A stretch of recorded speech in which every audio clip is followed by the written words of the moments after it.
there is discussion within these documents years ago to ban the YouTube channels, to shut it down, all of that.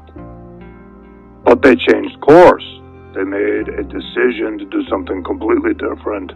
And they decided, instead of censoring everything, to fund and promote gatekeeper channels, shield channels, to simply gather and collect all the open-minded people who are looking at the issue. And they did shut down some of the legitimate channels, and that has actually happened. If you're following some of that, you are aware that there have been channels that have been shut down,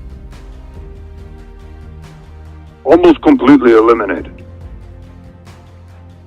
Some of those channels were not a part of the original gatekeeper channels. They have no connection. They are truth-telling channels. Some of those they've eliminated that they felt were a threat or that might be calling out the gatekeeper channels. So, I'm just looking through some of the documents here and seeing what I want to talk about next.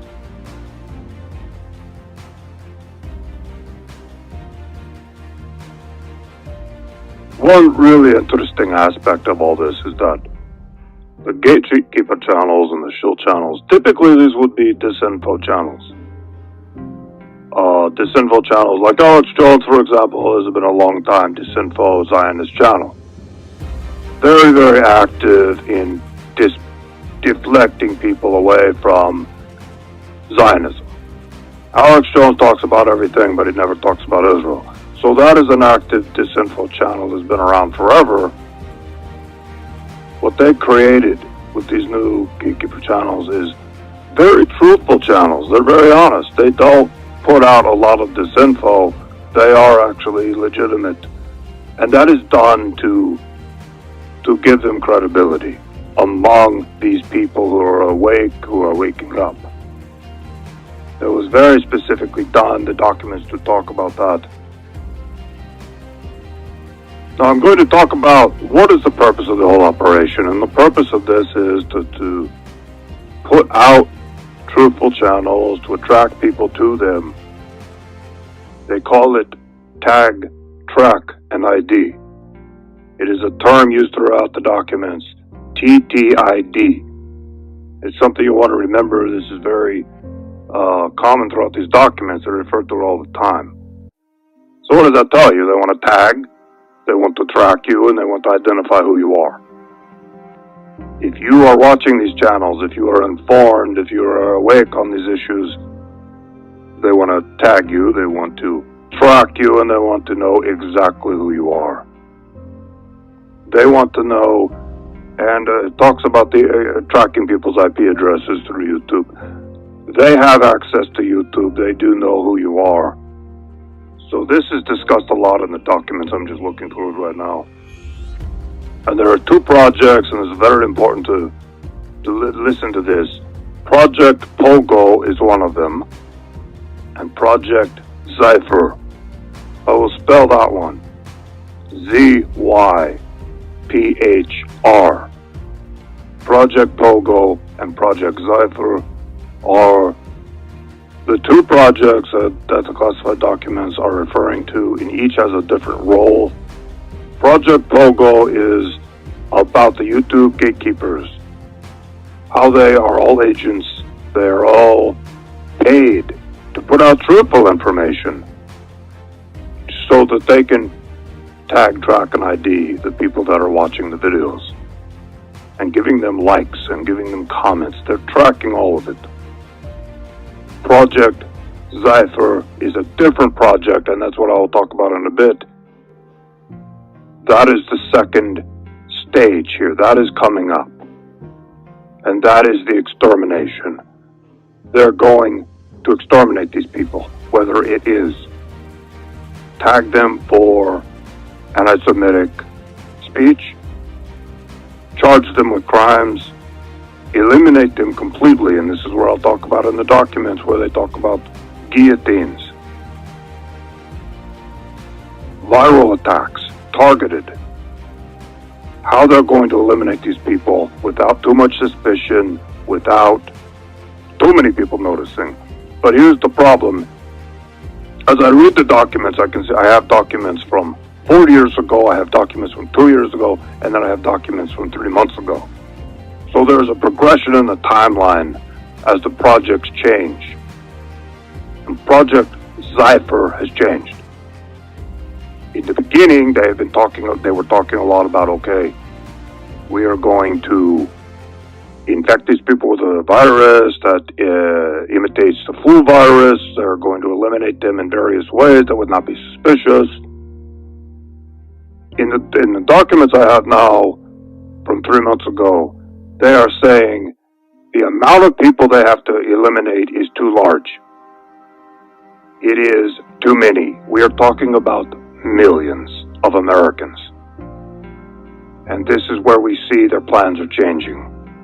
And they are going to initiate something that is devastating and that is extremely frightening. And based on what I can see in the documents, we're talking about power outages along with a purge. They're going to come in, they're going to take you out of your home, and they're going to put you into a military vehicle or whatever, a van, and drive you away and place you into a camp. It is a very, very big operation that they're planning. It is millions of Americans. They will do it under the cover of night, under the cover of blackness, during one of these planned blackouts. The blackouts are, based on the documents, I'm just looking at it right now, they have a 3-day blackout, they have a nationwide blackout that lasts 2 days, and a lot of localized blackouts. So it is a whole series of blackouts that they're going to do. And of course it will be blamed on all kinds of things. They might blame it on Iran. I have seen that mentioned in the documents.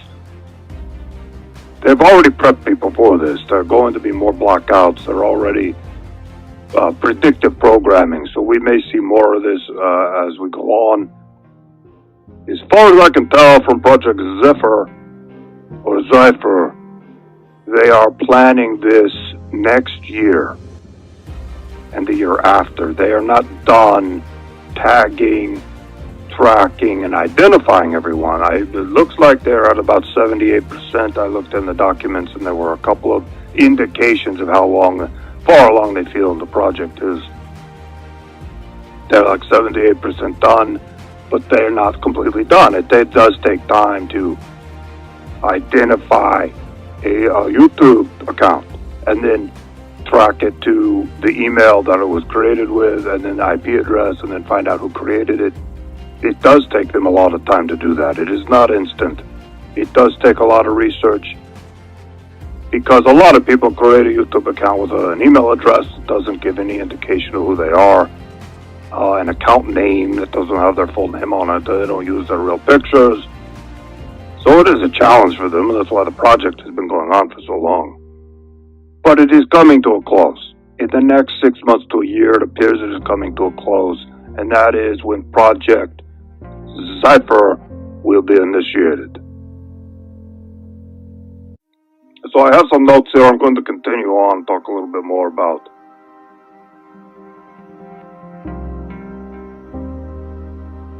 right. They're being tracked, they're being identified. That's the whole point. A lot of people have said, well, why are some of these YouTube channels allowed to exist? Why are they allowed to so openly talk about the truth? And some of you might know Adam Green, No More News, and there are a whole bunch of others, and they're very, very open about Zionism, and they're very honest about it, and they're telling the truth. I mean, they are telling the truth. They're not hiding anything. They're not disinfo. They're not putting disinfo out there. But as far as I know, they're all a part of this operation. I can't say specifically if Adam Green is a part of it or not, but I would assume possibly he is. He's probably been guaranteed a lot of money. He's probably been promised a lot of things. He could be a Freemason. He could be a part of their operation. He could be an agent. I don't know, but I have no idea. It's total speculation on my part. I have no idea. All I know is this is part of the operation. what they want to do. His channel would fit into the MO. It is an example I'm giving. He is there to tag, track, and ID. Not him specifically, but the people behind the operation who are doing all the research and all the people who are commenting and viewing and liking. They want to know who they are, they want to know where they live, and they are going to eliminate them at a date in the future. Completely eliminate them. This is going way beyond the idea of passing laws to ban speech, which they're already doing. They've done it in America already, but not very aggressively, and we will see more legislation of that nature.